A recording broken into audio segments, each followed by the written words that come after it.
We're seeing a little bit of an upswing. You can see we're now above that 1,400 point mark. This morning, China saying they're not backing down from retaliating with tariffs in place when tomorrow's additional tariffs are set to be put in place. But should the average consumer be worried? We've had so much happening this morning. We're live in studio now with financial planner Rick Miller, and it feels like we're almost like investors. We get this little piece of information, comes We're like out. Swinging. We are We're swinging. going both ways. Well, and that's so the president this morning has put out on True Social, he's had a call with South Korea. He wants to have a call with China to maybe make some type of deal. Do you see this uptick this morning as something that's real, or is it just hope right now? That it's just hope. Yeah. Who knows what's going to happen. Jamie, there's every reason to think that the market's going to go down further still yet. But over the long term, the market does well. So there's some things to take away. I was reading some information that said because we've seen such big swings, and that the volatility there, the uncertainty is what's driving this, so that will continue probably for about a month. Maybe even longer. Or longer. Yeah, uncertainty in the market, it makes people panic. And we just do crazy things. We don't take a long-term approach, and that's why the market's like a yo-yo, up and down, up and down. That's a bad thing to do, though, right? That's you shouldn't be panicking. No, you shouldn't panic. So what if you do get people who are calling you for advice and they are panicking right now? What are you telling them? Well, a couple of things is we remind them that they're diversified. So when we sit down with people, we're crafting comprehensive plans they like and understand that play both offense and defense. And that's what you need to do. You need to be diversified. You shouldn't have all your eggs in one basket. You also shouldn't panic and just sell off and go to cash, because you won't know when to get back in the market and you'll miss out on all that opportunity.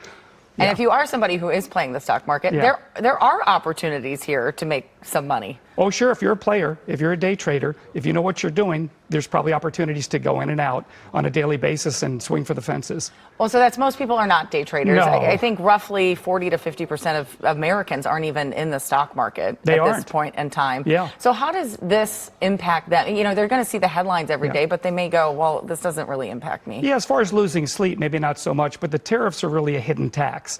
So goods and services coming into America, whether they're already manufactured or they're just parts, are going to increase the cost for everybody, roughly about $5,000 a year.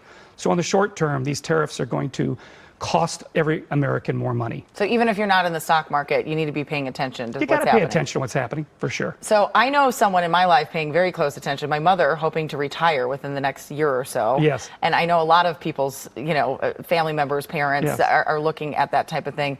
For someone like her, who's sitting there watching this going, oh my goodness, my 401k is now a disaster. And I know, like, long term, you should be playing everything out. But what are you telling specifically, either people who have just recently retired or are hoping to? Yeah.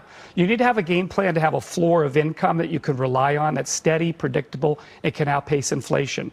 And then you can have your money in the market, and you should be broadly diversified. Real estate, maybe structured bank notes, maybe fixed indexed annuities. But you need a game plan that's both offense and defense to give you steady cash flow so you can ride out the storm. Well, I'm somebody too. I'm assuming younger investors, you're telling everybody just to sit tight. You're diversified, you're good, just, buckle up and enjoy the ride. Is that what you're telling people? Buckle up and enjoy the ride. Yeah, exactly. Something like that? Yeah, exactly. Well, I do remember, 2008 during the housing crash, people did panic, but if you look, we then were at historic highs just a year or so ago. Yeah, exactly. So it just takes time for the market to work itself out. One other thing you can do is that would be terrible would be to just put your head in the sand like an ostrich. You really need to get some confidence by understanding what you're doing with your money and seeing the long-term approach you're taking on it. You need to have a strategy. And sometimes you need somebody to help you with that. And sometimes you need someone to help you with that. Well, thank you so much for being here. Really appreciate it.